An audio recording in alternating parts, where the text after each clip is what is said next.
Ho, ho, ho! Is this thing on? Mic check. One sleigh, two sleigh. That's right. I've got a podcast now. Stories, jokes, and some serious North Pole nonsense. Santa Has a Podcast is out now at santahasapodcast.com. Ho, ho, ho!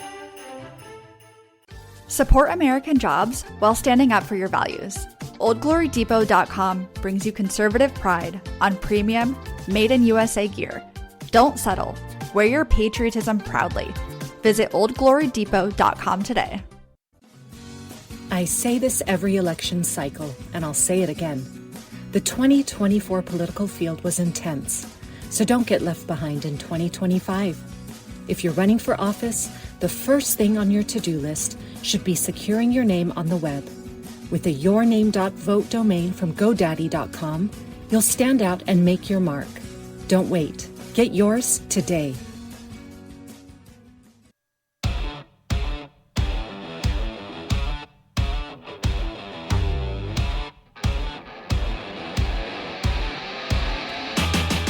Welcome to another episode of Breaking Battlegrounds with yours, Chuck Warren. I'm Sam Stone. Our first guest up today, Dr. Meg Reiss, is the founder and CEO of SolidIntel, the first generative AI company focused on de-risking supply chains and intelligence for the U.S. government and commercial sector.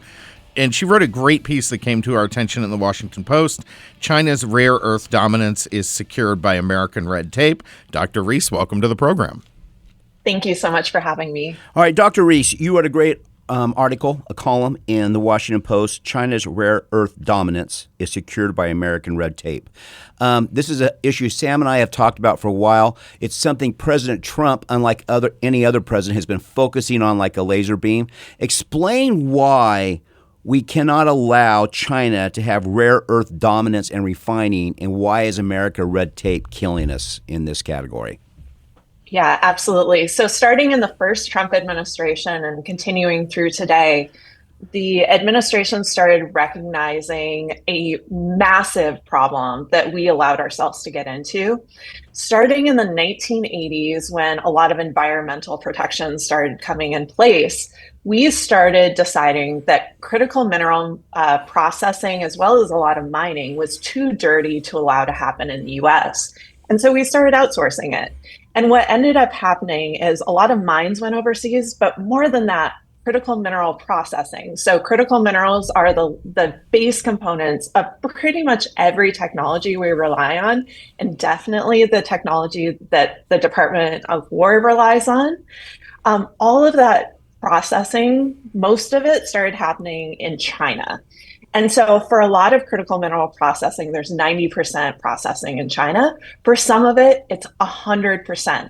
So we started allowing, in the 80s and through today, 100% processing to happen for a lot of critical mineral and rare earths on what turns out to be a massive, our biggest adversary. And so recognizing that we needed to figure out how to bring that back to the US, or to the US and our reliable allies, became a huge priority of the administration and a number of people in Congress. Two questions here, a little background for our listeners. First of all, why is it called rare earth minerals when they're really not that rare? And two, how many of the rare earth minerals do we have here in the United States that we would not have to rely on other countries? Yeah, so rare earths is really a misnomer. You can do the mining of these critical minerals. Rare earths is a subset that we're more reliant on than the broader base of critical minerals. And it turns out the US is a rich, robust country for the mining of the majority of them. We have a couple that we have outside dependencies on, and some of those are necessary for our aeronautics space in particular. So we do have to make sure that we have access to places like the DR Congo and some of these other really kind of difficult places to operate in. Mm-hmm. And so, yeah, we're kind of moving into figuring out what we can do here, what we can do in other places, make sure that we align our business and strategic objectives so that we're getting at all of those capabilities. And sorry, the second part of your question. Well, how many rare earth minerals are there, and how many can we mine and process in the United States if we didn't have all this red tape? Yeah, the vast majority. I think that we're in a position where if we kind of removed a lot of the red tape, which was Donald Trump put out an EO or an executive order in March that basically put a ton of capabilities behind the private sector to start doing almost all of that mining and processing here. And he basically said, we need to cut the red tape. We need to give companies the authority to start doing this without having all of these environmental reviews coming down the pipeline. And unfortunately, it's not happening as fast as the EO allows. So we need to try to figure out, how do we make sure that they can act on this executive order? And when we're saying what is the exact percentage, I don't have it in my head, but I'd say more than 90%. We're with Dr. Meg Reiss. So let's give an example. Let's say we find whatever rare earth mineral in China and the United States. How long does it take China to mine and process that under current under their current management versus the United States? What's the time difference? Oh gosh, this is going to sound really depressing. Let's say it takes 2-ish years to get a mine online in China, 10 plus years to bring a mine online in the US, and then 2 years to build up the processing capabilities, which is fast, you guys. We can do processing very fast, but expect that there are going to be years, 2 to 5 to 7 years of environmental reviews, restrictions, basically pushback for the processing. So something that should really only take 2 years to bring online could take 10, even though the capabilities, the technical capabilities to restart processing is really fast. Well, and that's if it happens, because you're just going to have an endless series of environmental lawsuits along the way that you have to bat back. One of the things, Dr. Reiss, that I've had conversations with some of my friends here who in Arizona who are involved in the mining industry say is, hey, they say, look, we have piles of slag for mining operations around the country over the 100 plus years now. And those are full of these type of minerals. Yes. And we could just go back and start extracting that and refining those. Correct. And yet they say those are actually some of the hardest stores to get at, because once a mine closes, the federal government is all over it for its cleanup and control a lot of access. Yeah. And what I think needs to happen is these have gone, a lot of these sites have gone through environmental reviews before, right? Which means that they've already been permitted at some point. So they've gone into these essentially temporary status of they're not totally offline, but they're mostly offline. We need to be able to surge production at these particular sites. There are actually a number of different categories of locations where, honestly, I think the government needs to be able to go in and say, we've done some initial reviews. We should be able to limit some of these pushback against environmental reviews, and then do them either concurrently or make sure that they're already in place so you don't need to go through these processes and just start surging processing at these sites. Obviously, there's always some sort of engineering challenges around mining, but much like we are doing and talking about in zoning for construction, shouldn't we simply designate areas as open mining areas where you don't have to go through this extensive process, where it's a by right mining ability? Oh, I 1,000% agree with you. And honestly, a lot of these sites have, the reason why this idea, I think, is a very good one, is for the most part, these sites have gone through these reviews in the past. You don't need to restart the process. You don't need to have concurrent reviews happen over and over and over. And that's what the Trump EO was trying to get at, is to get these expedited permitting permits in place so that companies can restart these processes very, very quickly. It's not the technical know-how that the US lacks. It's the ability to surge production based on the permitting issues in place. We're great at getting things done. We're just not good at telling Greenpeace no. No. Well, you frankly need a bull in a china closet like Trump. So Meg, so Wall Street Journal reported yesterday or the day before that a trove of critical minerals uncovered in the Utah desert.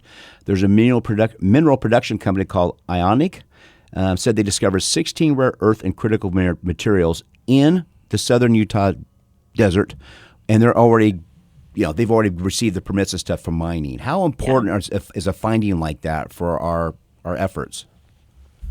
At this point, so the U.S. doesn't actually need huge, enormous stocks of these critical minerals. You don't actually need it in large quantities. So if you can figure out ways to find even like smaller subsets of these and restart mining and processing, we can actually surge these capabilities and reduce our dependencies very, very fast. And so I used to work with Utah mining groups and defense groups all of the time. And so it doesn't surprise me even in the slightest that this stuff is being discovered in Utah. And they actually have pretty great leadership there that wants to search this production. So it's going to be very, very helpful as long as there are not these concurrent federal reviews that end up being issued.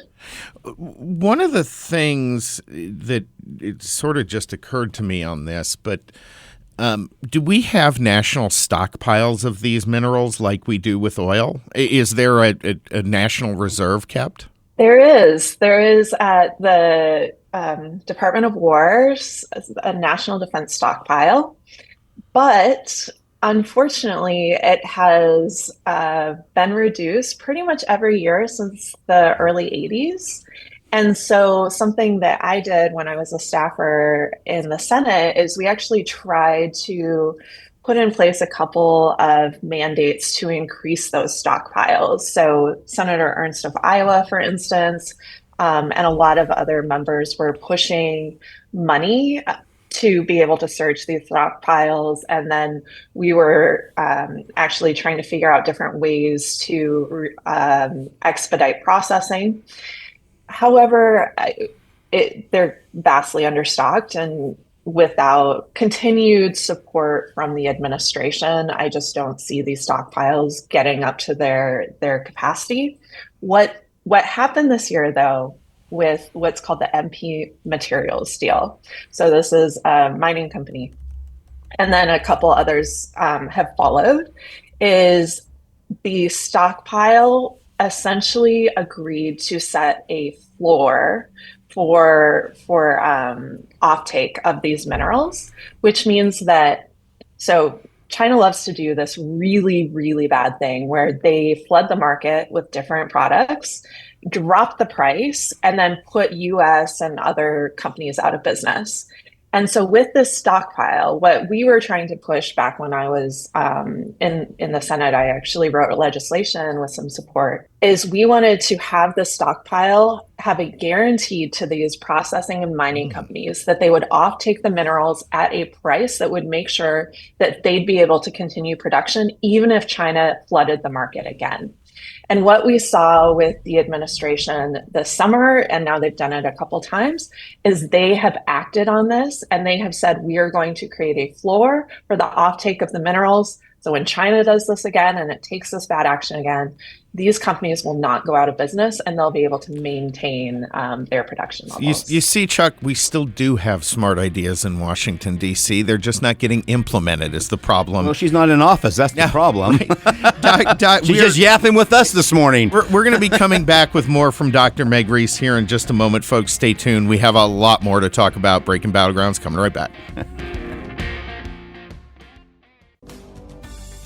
All right, imagine this. You're running for president. Yes, president. What's the first thing you need? Well, besides the $1 million fundraising, you need to secure your web domain. You need your name, .vote. Easy to remember, straight to the point, and a direct link to your campaign.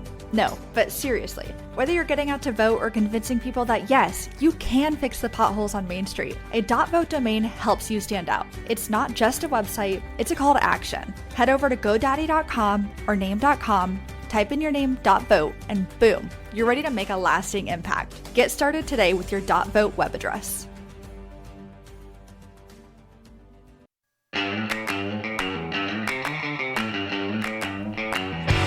All right, welcome back to Breaking Battlegrounds. We're continuing on now with Dr. Meg Reiss, founder and CEO of SolidIntel. Follow her on X at Meg Reiss. That's REISS. When we were going into the break just now, Chuck, we were talking about all of the supply chains for these critical minerals. But let's talk maybe a little bit about the other end and how these are being used. Exactly. How are they being used? Oh my goodness. So critical minerals form the basis of our key technologies. So I have an AI company that looks at adversarial incursions into supply chains, and 90% of the time it ends up being China. And it's essentially China is trying to figure out different ways to be able to keep the US from having access to its key technology in the case of a conflict scenario. And so what you're seeing is you're seeing from critical minerals all the way through the supply chain, different efforts by the Chinese government to create nodes within those supply chains where we have dependencies on them. And it's either physical goods, like, again, critical minerals or a motor, or even just like bolts. To make sure that we don't have other options and that we have to source from them. So in a conflict scenario, when we're at the point where we're wanting to surge capabilities to the warfighter, we may not have access to those materials anymore. So we wouldn't be able to resupply them. Well, it is brilliant, but it is terrifying. Well, I think you made the point in your piece in the Washington Post that when a war breaks out, it's not who has the technology and the armaments the first day. It's what do you have the ability for the 10th day, the 20th day, or the month after, and that's a real problem. So we have the United States, the Strategic Petroleum Reserve, okay? Yes. What should we have? We've skimmed it a little bit, but what should we have on that for rare earth minerals, and how much should we have saved up in case of a crisis? I think that we should have saved up and enough minerals and enough material that if we want to continue production for the warfighter, basically we need to do the reviews to understand how much downgrading of materials we'll lose over the course of a year or a 2-year conflict, and peg that as how much we need to have stockpiled in some capabilities. Some of it we can reproduce very quickly because we have those capabilities in the US. But as we're thinking through where do we have dependencies, we should try to stockpile as much as we can to be able to maintain a conflict for 1 to 2 years. And in the meantime, trying to surge production so that that isn't necessary 5 years from now, so that we can produce all of that within the US. So we don't have to really stockpile at that point because we'll be able to have our own capabilities. Great. Dr. Reiss, so what is something U.S. lawmakers are underestimating about China's strategy within the United States? What do people not realize? What nefarious actions? How are they using these advantages against us? What do people not understand about this? Oh gosh, there's a lot of stuff here. So I think that there are a lot of persons in the business community who are so convinced that China would never actually get into a conflict with the US that they're willing to take everything from money from China to allowing them to purchase land next to military bases where they can do spying on our capabilities, to them purchasing up our ports so that, honestly, think about the port issue. China has invested in US ports, and they invest in the cranes that we use to bring goods in and out of the country. And they have technology in those cranes that, spy on us. At least they could turn off. Yeah, they can spy on us.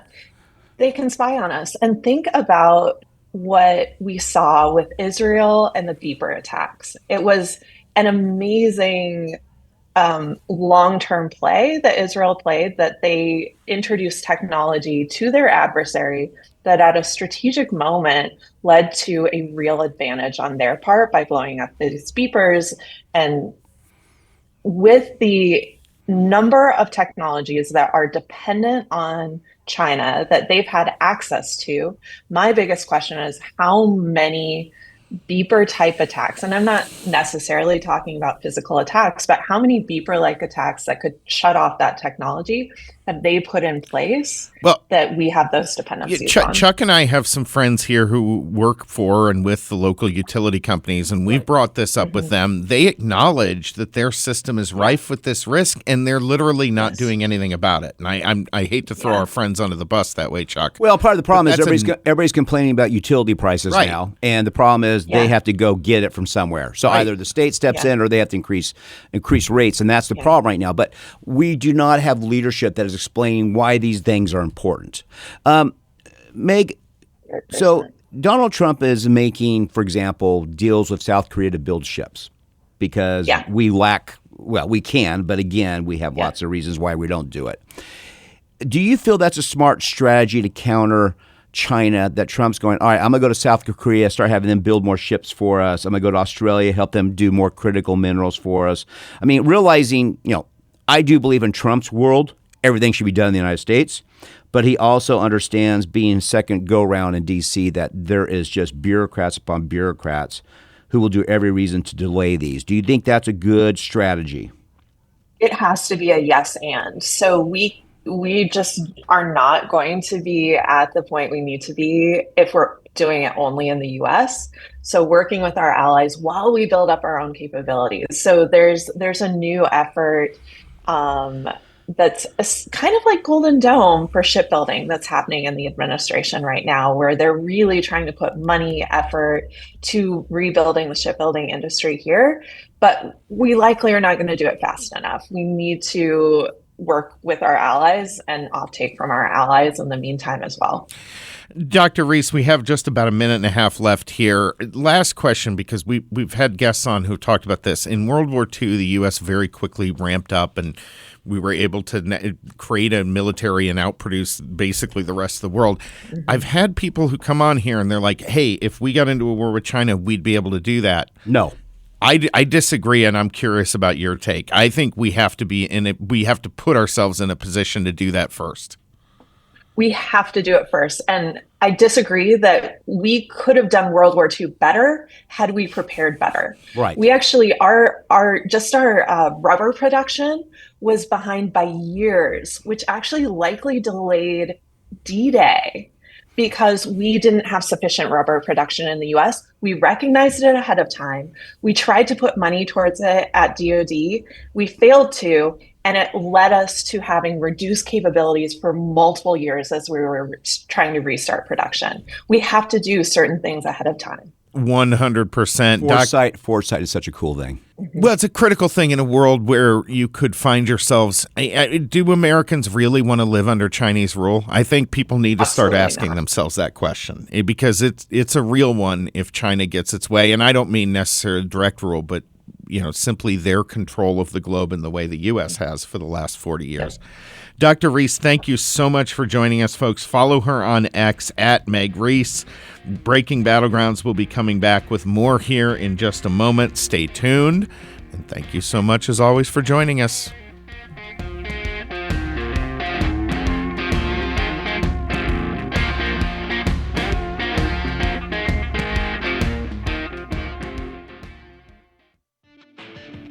Old Glory Depot isn't just a website. It's a movement. Featuring unapologetically conservative shirts and gear, we're proud to deliver 100% American-made products. From premium materials to bold designs, every purchase supports American jobs and celebrates our country. Show your pride, support your values, and shop oldglorydepot.com because patriotism never goes out of style.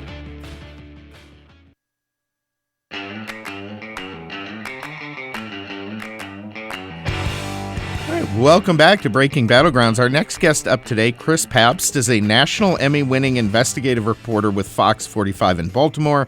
For the past 8 years, he's investigated why Baltimore schools spend $1.7 billion each year, yet only have 10% of their students proficient in math. He's also the author of a new book, Failure Factory: How Baltimore City Public Schools Deprive Taxpayers and Students of a Future. Christopher Papst, welcome to the program. Chuck, Sam, thank you for having me on. I appreciate it. By the way, Chris, when you were young with that voice of yours, did people say you need to go into the news business? I mean, did they encourage you? Actually, no, I never did. I never heard that one.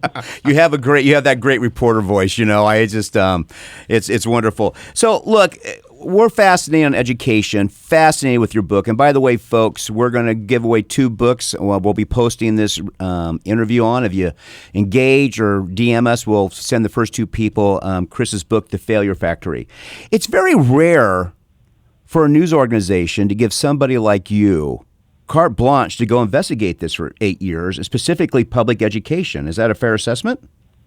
A very fair assessment. So I'm very fortunate to work for the company that I work for. So I work for Fox 45 News in Baltimore, but our parent company is a company called Sinclair, and we're based in Maryland. And what we have seen over many, many years is that Baltimore City schools and what's happening in Baltimore City schools as far as the lack of education and the educational mindset that's very toxic has leaked out into the other surrounding school systems around Baltimore City. And it's really something that we're seeing that's taking root throughout the entire country, which is this idea that public education is no longer prioritizing the educational aspect of what they're supposed to do.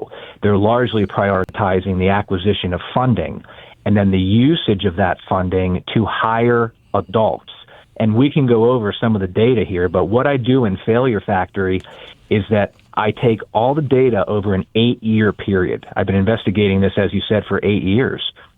And I take readers through those 8 years and I show you where the money is going, where it's not going, and most importantly, the lack of student achievement that is coming out of that. So between 2017 and 2024, those 8 school years, Baltimore City Schools has increased its funding by $400 million. It's up 30% from $1.3 billion to $1.7 billion in 2024. The graduation rate, guys, is identical. 70% in 2017, 70% in 2024. Math proficiencies have gotten worse. They were 11%. 11% of the students in 2017 were proficient in math. In 2024, with $400 million additional dollars a year going into the school system, math proficiencies went down to 10%. I believe that this is the civil rights issue of today. 100%. Public education, specifically in urban schools, is the civil rights issue of today. That's why I wrote Failure Factory. Chris, what makes this number, this 300 million number, worse is the fact that since the last 8 years, enrollment in Baltimore public schools has fallen 6%. Yeah. 6%. So they have less students. Yeah, what's the total enrollment? So the enrollment is down 6,500 students it's actually more than 6%. It's 6,500 students between 2017 and 2024. So you're looking at about 82,000 students in 2017. It's down to 75,000 students. So when you're looking at that $400 million additional dollars, it's to educate far fewer students, and they still have worsening outcomes. You could literally put a full-time math tutor in every classroom and assign them 5 to 10 kids. You're almost $23,000 per kid in direct funding. That's exactly what it's at now. It's at $23,000 per student, which is a very nice private school tuition, right? Yeah. Now where's that money going? So in the book, as I'm taking you through how they're spending the money, in 2017, the school system had 5,149 teachers. In 2024, with $400 million additional dollars, and this is not a joke, this is true, it had 5,149 teachers. It didn't hire any teachers with the additional $400 million that taxpayers are giving to it. So that is why, in the beginning of this segment, I said the school systems are not prioritizing educating kids. They're prioritizing the acquisition of funding, and they're using that funding to hire adults. But it's not adults who are teaching. It's not teachers. This stuff's astounding. We're going to go to break now, but we're coming back with more here in just a moment from Christopher Papst. We want to get more into this, obviously, and talk about where the money is going, how it's being spent. What are some of the alternatives? Because we are seeing, particularly across the South, schools rising and really granting students a much better education. So we want to get into all that here in just a moment. Stay tuned. Breaking Battlegrounds coming right back.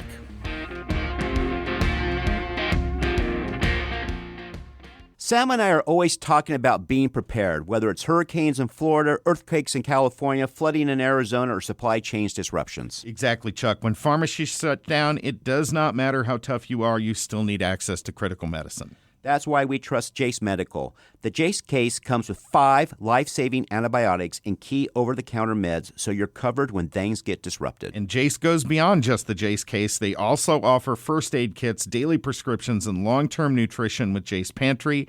Don't wait for the next hurricane warning or natural disaster. Take control of your health and peace of mind today. Visit jace.com and use code FUTURE at checkout for $10 off your order. That's FUTURE at JASE.com. In today's digital world, standing out is more important than ever. Whether you're running for office, leading a cause, or hosting a vote for the cutest pet in town, you need a web domain that's simple, memorable, and action-oriented. You need a .vote web domain. It's clear, impactful, and establishes a lasting presence for your campaign. Don't wait. Head to GoDaddy.com or name.com, type in your name.vote, and get started today. Because after all, every pet deserves a web address that's as special as they are.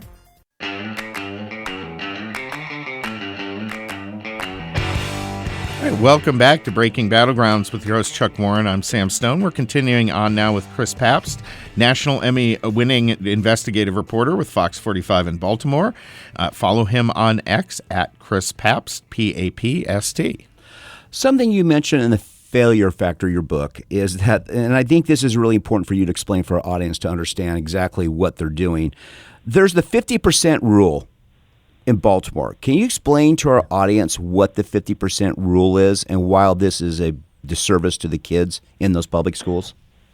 Sure. So one of the main reasons that I wrote Failure Factory is because of the lowering of the academic expectations and standards within our public schools.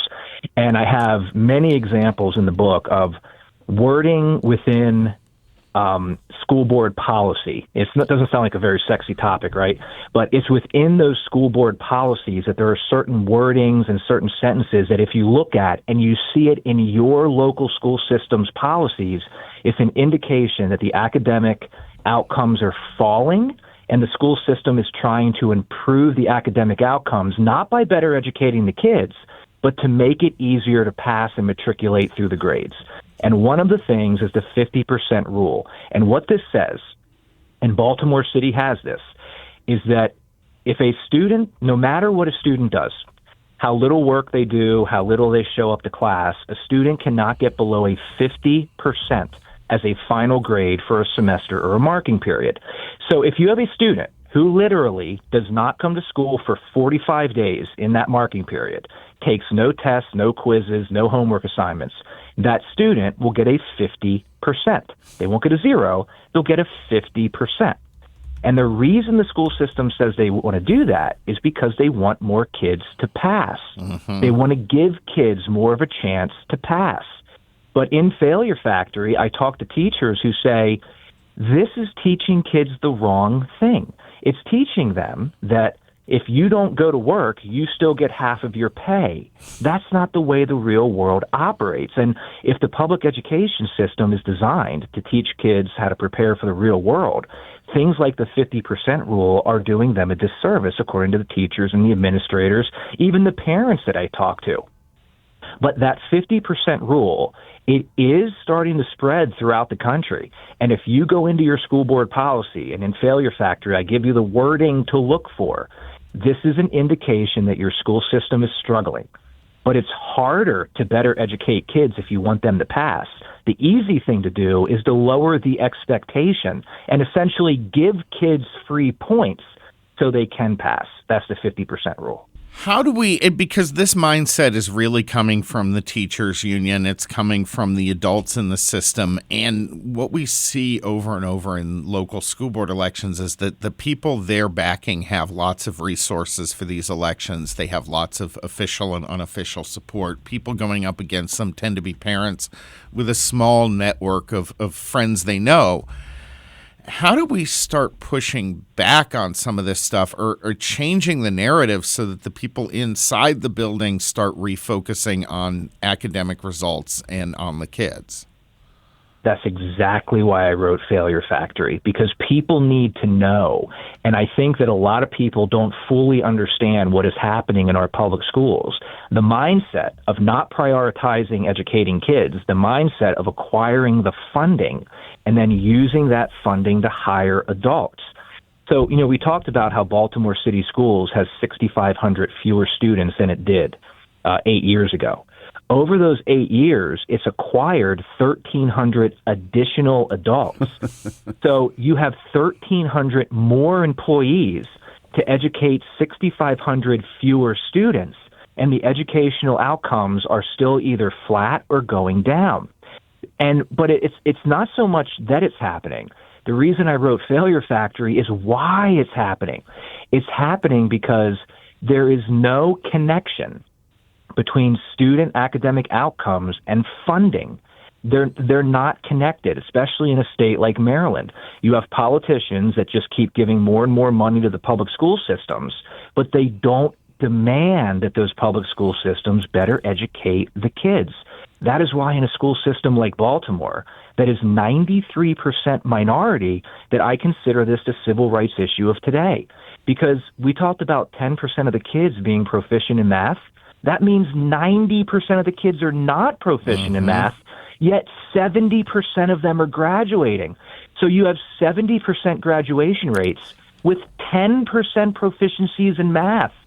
If that doesn't show you that the school systems are not about educating the kids, they're about acquiring funding, I'm not sure what other data could. And to answer your question, that's what people need to know. They need to look at the data, they need to understand why it's happening, and then you have to make sure that your public officials are demanding better from the school system. School boards are extremely important. You have to get the right people on the school board that are going to hold the superintendent and hold the other leaders of the school system accountable for the amount of money that they're getting, and it has to somehow be connected to student outcomes. We have to improve the student outcomes because the students are really who's being forgotten here, which is really incredible because that's supposed to be the only function of a school system. Well, but if you know what I mean? Yeah, no, look, teachers unions don't care about kids. I mean, look, Democrats have controlled Baltimore city politics for what, 70 years? That's about right, yeah. Okay. Yeah. So why, look, it was my hope that anybody elected to any public office wants these kids to come out ready to take on the world, pursue higher education, or get a job. It's like Chris said, it's the civil rights issue. Why do they keep tolerating it when the failures are so obvious? Is it just because I need the political donations? And I hate to put you on a spot like that, but why do they tolerate it when it's just in front of their face and they're not benefiting these kids? They're what they're doing to them is criminal, and they're almost demanding they stay in a life of mediocrity at best. So earlier this year, when President Trump announced that he was signing the executive order to dismantle the Department of Education, the U.S. Department of Education, in that speech, if you watched it, he mentions one school system. He mentions Baltimore. And he says that Baltimore, 40% of the high schools, nearly half of the high schools, had 0 students test proficient in math. So that's my work. The president cited my work, and that story is in Failure Factory. And it's true. 40% of the high schools had 0 kids who were proficient in math. Now, when the president said that, and even when we did that story, it went viral. But it goes viral outside of Maryland. It goes viral outside of Baltimore City. There are no public officials inside Maryland and inside Baltimore City that are saying this is unacceptable. We are failing our students. And the reason I think it's happening, and actually I think I can say no, the reason I know it's happening is because you have one party rule. And I'm not suggesting that the Republicans have all the answers, but I am suggesting that two-party rule is better than one-party control. And in Baltimore City, if you want to advance in party politics, you got to play the party politic game. And in Baltimore, there has not been an elected city council member who's a Republican since the 1930s, and there has not been a mayor who's Republican elected since 1960. So the Baltimore City school system is owned by one political party, and there is just simply nobody within that political party who is willing to speak out against it and say, we have failed our kids. If it's 2025 and 90% of our kids are not proficient in math, we have failed them. There's no one willing to do that.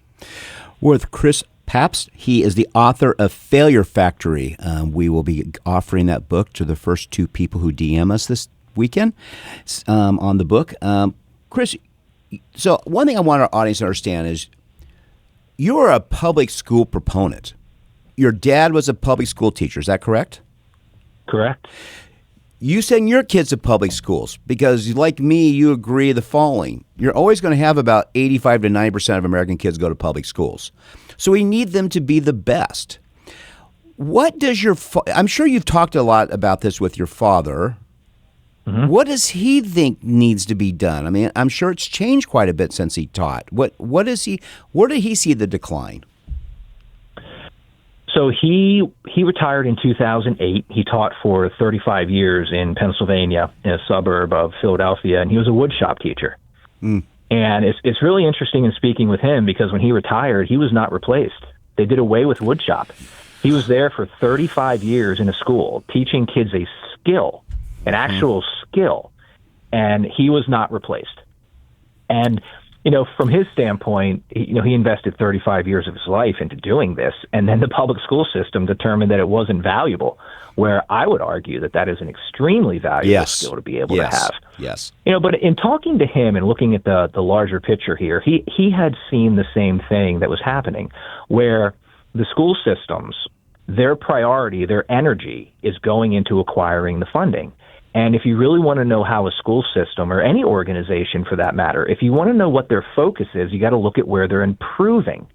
And between 2017 and 2024 in Baltimore City, as Failure Factory covers, their funding has gone up 30%. 30%. But the other data in the school system, the attendance rate's lower, chronic absenteeism is higher, the average SAT score is lower. The dropout rate is even higher than it was in 2017. So if you look at the totality of the school system, the only place they're succeeding is in the acquisition of funding and the hiring of adults. And that's where you can see that they're putting their focus, their attention, and that's what they really care about the most. Well, I would say they're also succeeding at covering up what they're doing by graduating 70% of their students, the majority of whom don't have the skills to actually graduate, right? Looking at some of these southern states, Alabama has been in the news, other southern states have been in the news, where they focus on phonics, on basics. They're coming up with very good results that way, but it doesn't seem to be putting any pressure on Baltimore or other big blue city public school systems. Do we need to take a look at how we judge these things? Like graduation rate, who cares about graduation rate? Right. We should be looking at skills acquisition, knowledge acquisition. Is the time right to consider new models in public education? So I think that the time is right to certainly look back at what works. This is 2025, and we know how to educate kids.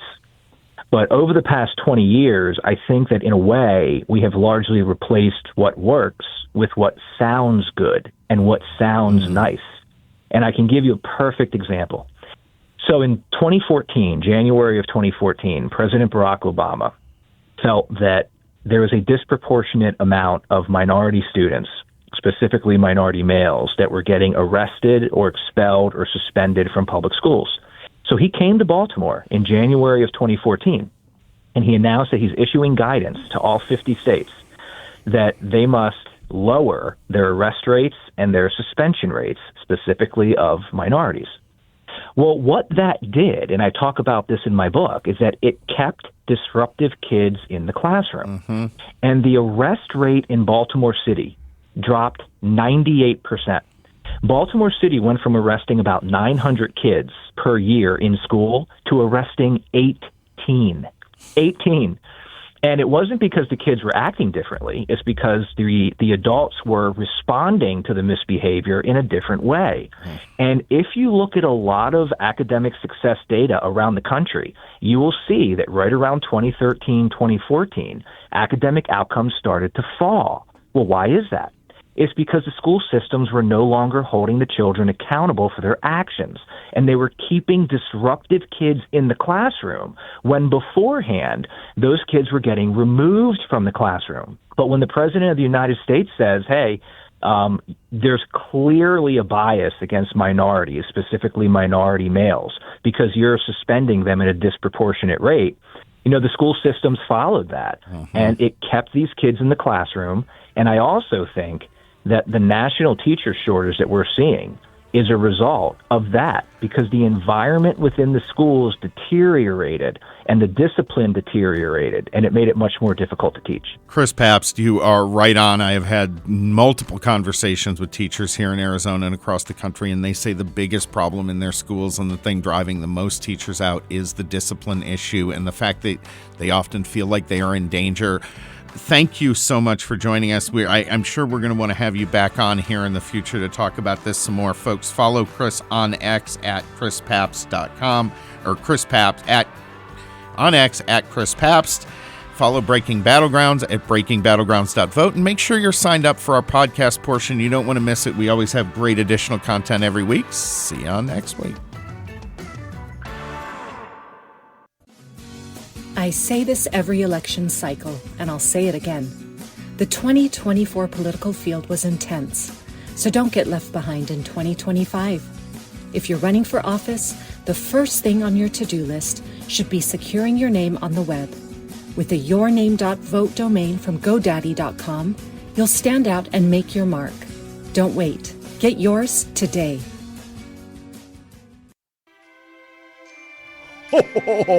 What do you get when you mix cocoa, candy canes, and strong Wi-Fi signals? You get a podcast. That's right, Santa has a podcast. I'm telling stories from the North Pole, sharing elf updates, and answering your questions. And yes, spilling some holiday secrets. It's festive, it's fun, and fueled entirely by cookies. Tune in wherever you get your podcast. It's Santa has a podcast. Just press play.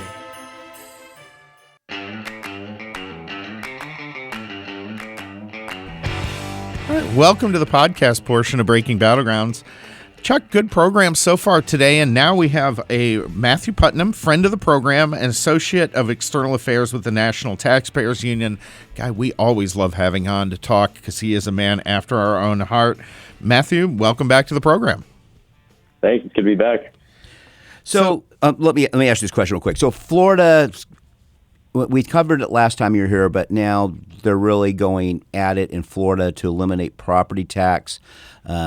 How do you do that in Florida? Well, you can't, but go ahead, Matt. But what I want to ask you is, you suggested that they should go and follow Utah's model of truth and taxation. So can you explain to us what's going on in Florida and why truth and taxation would be helpful to them? For sure. Obviously, property tax is one of the most disliked taxes, and people are getting their huge bill every year. That's the big number that they're getting, and that's what's driving a lot of this hatred for property tax. And Ron DeSantis, the governor, is really pushing in Florida for a complete abolition. He's butting heads with the House and the Senate, and it's a $60 billion loss if they go through with complete abolition. I think a lot of the state legislators are opposed to that and think that they need to be a little bit more pragmatic. And one way we think they could do that is going forward with truth and taxation, a policy that Utah has had for 40 years, and both Kansas and Nebraska have adopted in the last 6 or 7 years. And we have it here in Arizona as well. And one of the critical elements, because a lot of people may not be in those states, may not be familiar with this, but property taxes can often be tricky. Your local government can put out an announcement that says, we're lowering your rate, but your tax bill is actually going up. They leave that part out, right? And truth in taxation cuts through that, because if you get a notice in the mail, it means your taxes are going up.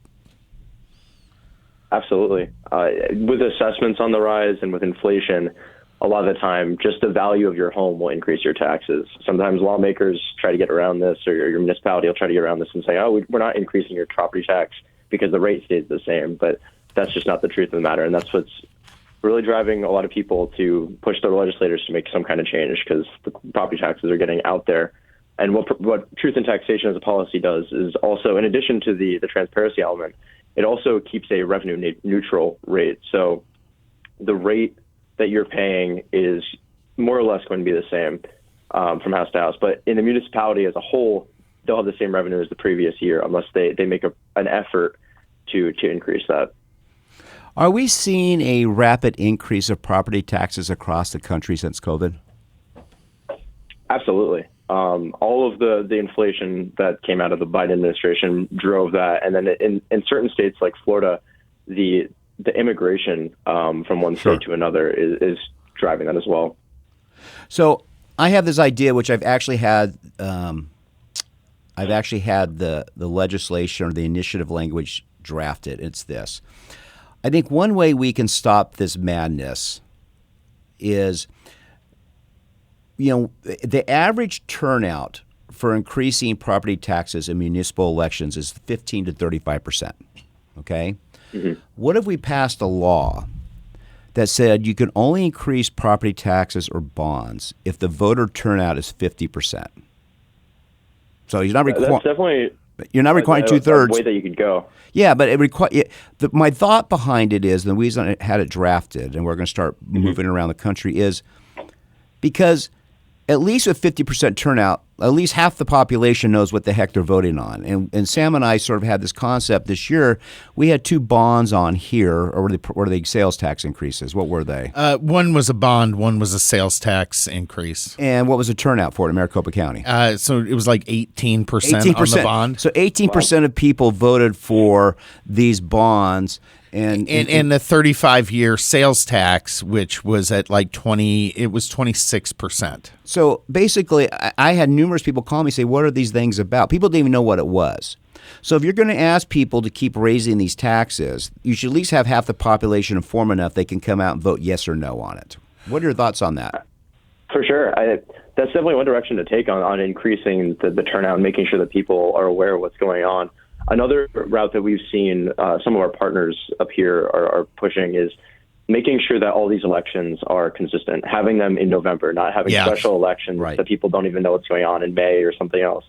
So making sure this lines up with other elections is also really important.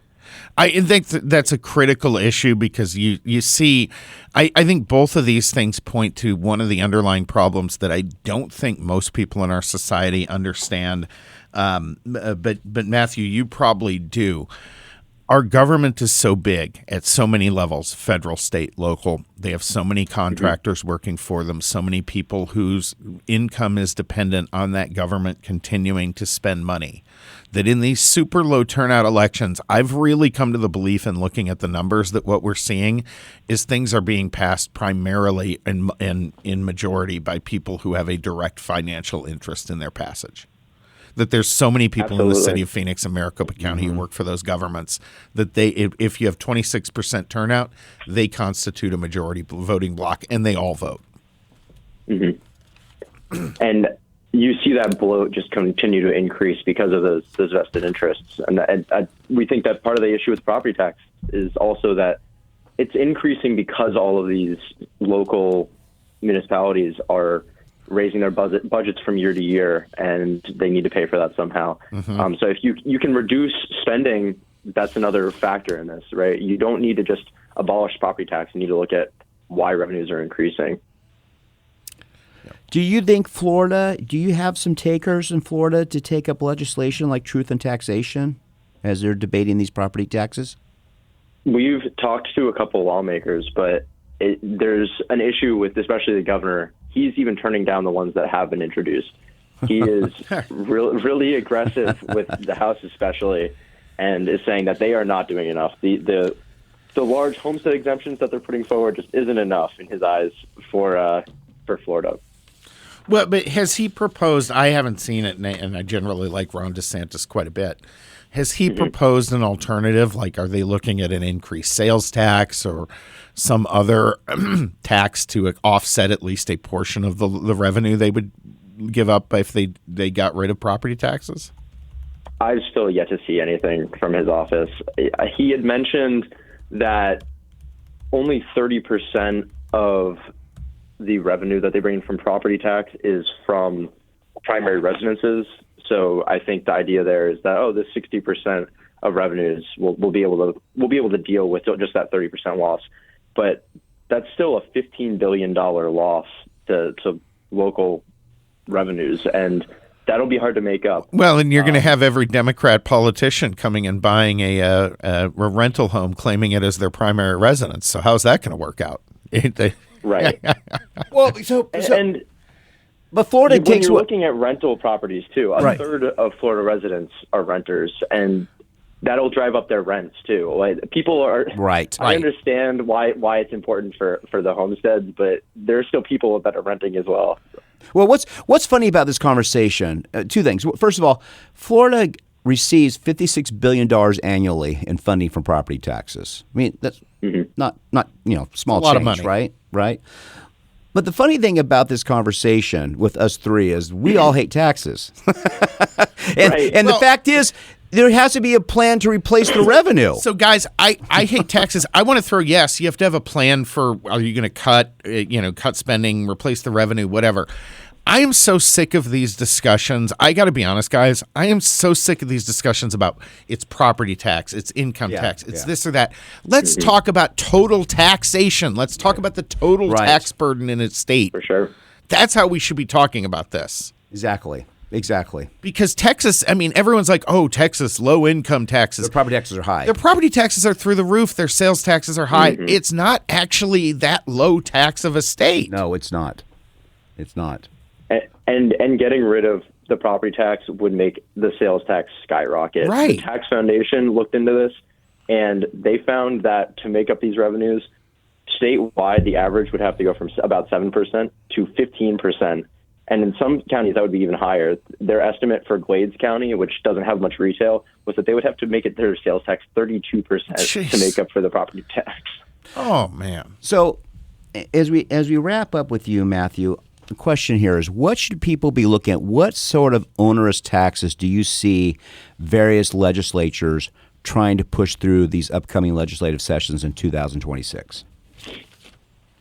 Well, our biggest thing that we're looking at, obviously, is the property tax. It's not just Florida. There are 4 other states that are looking really seriously at abolishing property tax, and we think truth in taxation is a great alternative to that approach. But we're always looking at every ballot measure in the major election years, and this past year we looked at, I think, over 900 across localities, different sales taxes, different bonds. So we're always keeping an eye out for those and publishing our views and how people should vote on those. Love it. Thank you so much. We always appreciate having you on the program.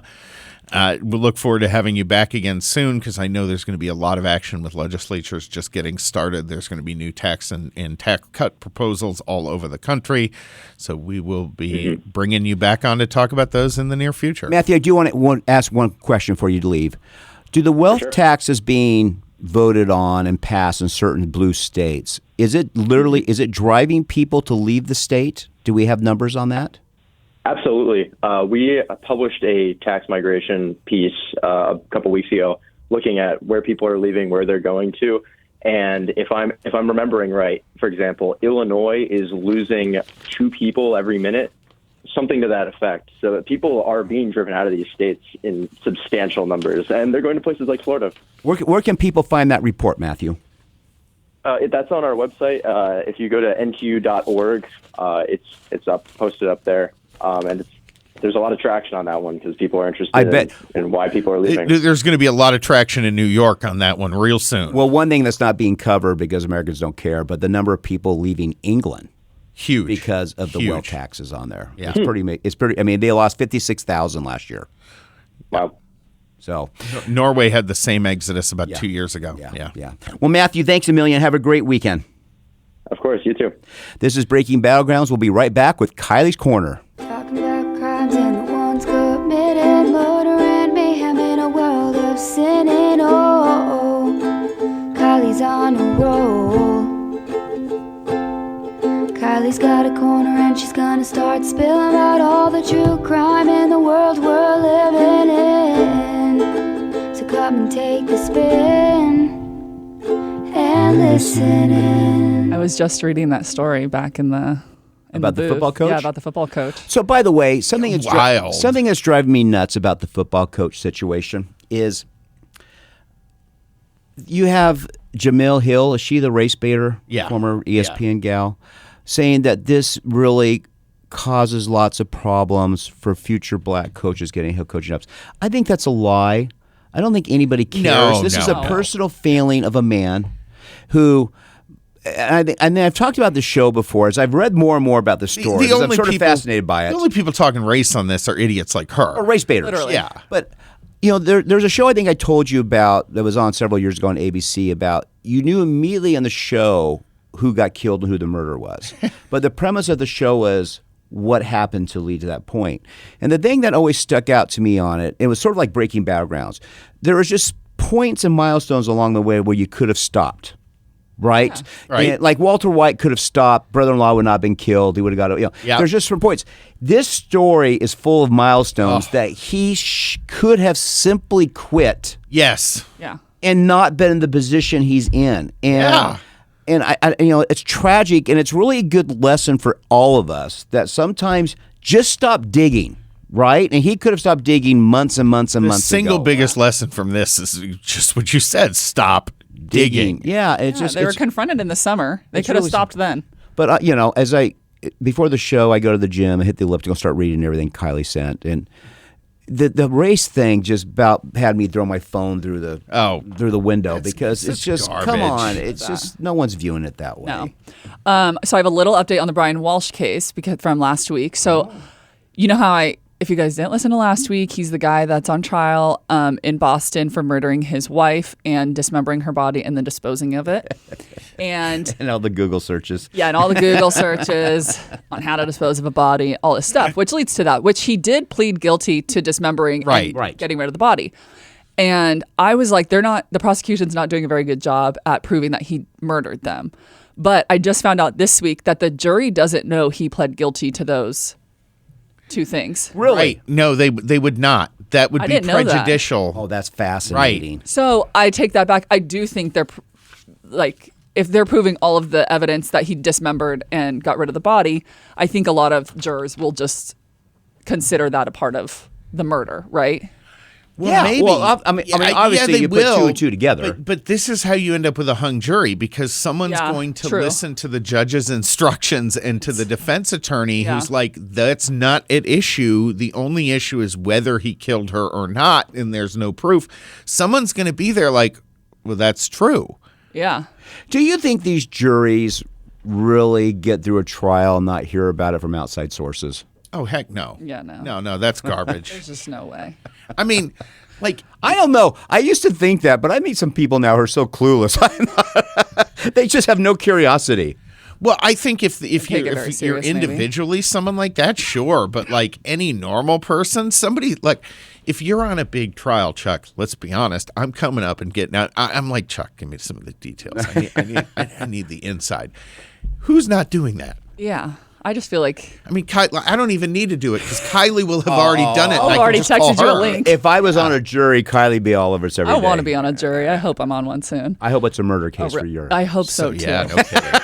I want like a 6-8 week trial. The Rascal Flatts song, My Wish for You. Yeah, I want that. Well, okay, last week you guys brought up the story of the woman who was living with her mother's killer.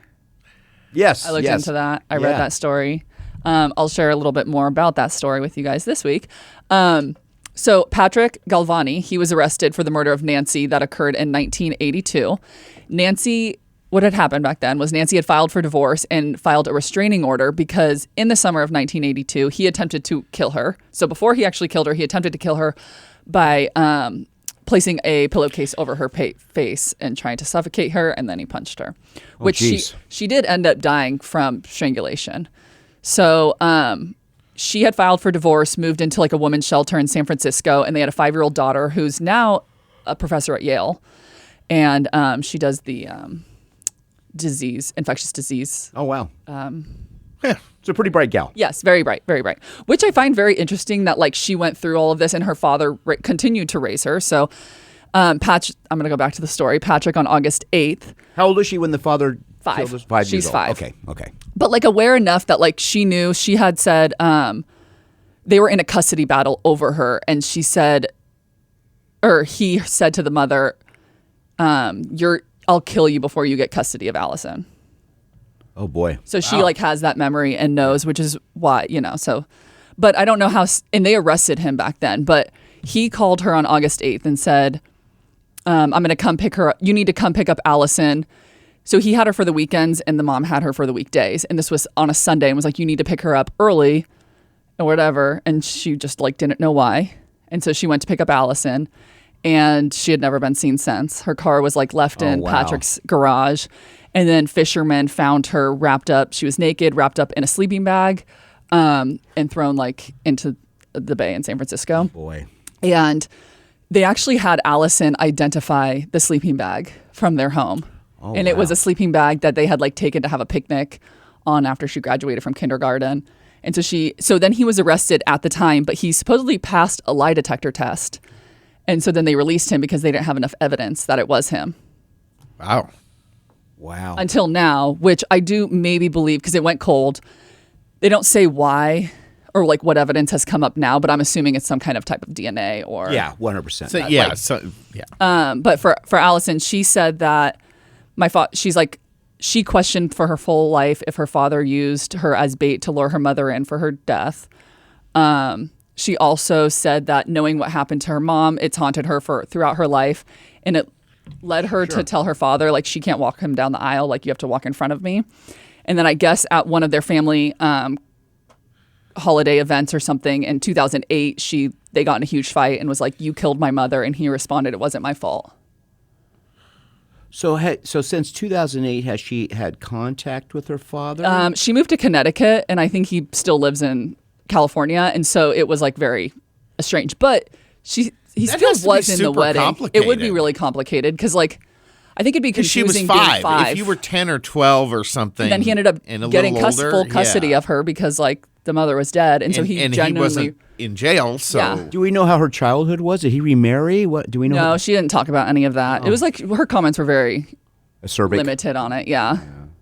Interesting. But I do still find it fascinating. Like, she is in the medical field doing disease research, like educated. Well, she puts puzzles together. Yeah. So she would have to be thinking about this all the time. I mean, that nature of that actually would be if you liked math or chemistry or anything, which you don't, but if you liked it because it's about putting puzzles. I was a math major once. It's about putting puzzles together. Yeah. The key on that was once. But it's about putting puzzles together, bits and pieces, right? So she's always probably been playing this over her mind for 40 years. Right. Yeah. Right.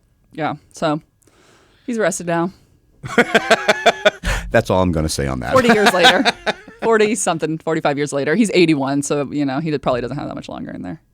But, like, that's crazy. He lived his life. Well, yeah, but what's crazy about that is for 40 years, you had to have some suspicion your daughter knew or suspected it. I mean, if your response is it wasn't my fault, I feel like that's almost an admission. How did he just not die of anxiety over the whole issue? I have a heart attack. Or, like, kill someone else. Like, another relation. I just, Exactly. Maybe he did. It's one off. Ooh. Maybe Patrick did. Next Kylie's Corner.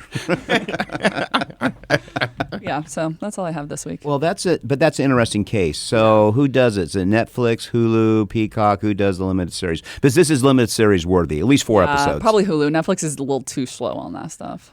Did I see, you may know, this is out of the topic line, but did I see a new version of the movie Clue coming out? Oh, I don't know. Same cast, just older? I want to be in that movie, too. I want to be on a jury and in the movie Clue. You also want to be a Mormon housewife. There was something. I don't want to be a Mormon housewife. I want to be friends with them and get more info on them. I was watching the football game last night, and something flashed across it. It looked, but I missed it. It was like I was just walking into the room, but it looked like a new version of Clue, which is I love that cool. movie. Yeah, oh, I'd Clue's be Miss Scarlet. Clue's one of the great. It's one of the great movies ever. I think you'd be Colonel Mustard. Huh? You'd be Colonel Mustard. Me? Yeah. Well, folks, thank you for Kylie. Thank you for the guest. This was a wonderful show. I don't think Very good anybody show. could not listen to it today and walk This away a is little great. more informed on it. Yeah. So, on behalf of Jeremy, Kylie, Sam, and myself, thank you for being with us and listening. You can always catch us on breakingbattlegrounds.vote, wherever you get your podcasts. Please follow us on Substack. We usually have some good opinion pieces come out weekly.